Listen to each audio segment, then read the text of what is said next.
नमस्कार, मी रवींद्र देशेट्टीवार, गाव डेनी, तालुका दिग्रस, जिल्हा यवतमाळ.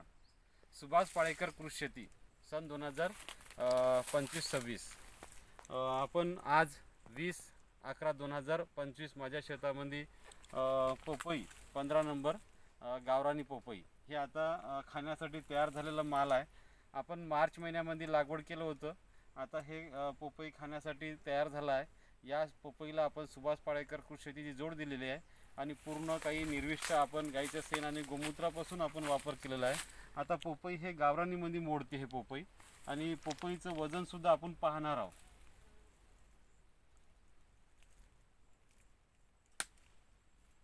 हे बघा, पोपई सुभाष पाळेकर कृषी शेतीची आपण जोड देऊन 0 खर्चामधून आपण याचं उत्पन्न आता घेत आहोत. आणि हे आपण शेतकरी ते ग्राहक पांढरकडा शहरात सोशल मीडियाच्या माध्यमातून आपण याची आता विक्री करणार आहोत. हे बघा, पोपई जवळपास 3 किलो जवळपास वजनाची पोपई आपल्याला पाहत आहोत. हे आहे सुभाष पाळेकर कृषी शेतीमध्ये. बघा,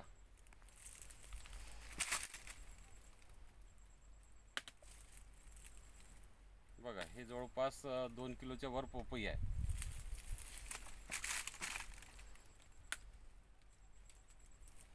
हे बघा, हे 15 नंबर पोपई आहे.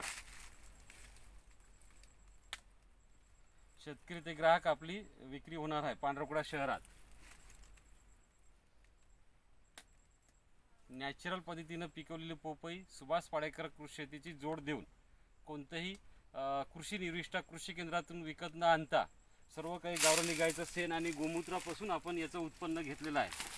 घनजीवामृत, आच्छादन, वापसा, त्याच्यानंतर जीवामृत, दसपर्णी अर्क, नीम अर्क, ब्रह्मास्त्र याचा सर्व प्रयोग आपण केलेला आहे.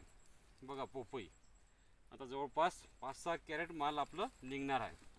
आणि हे आपल्या पांढरकडा शहरामध्ये आपण शेतकरी ते ग्राहक विक्री करणार आहोत. हे बघा, पोपई. हे बघा, हे आहे सुभाष पाळेकर कृषी शेतीची जोड.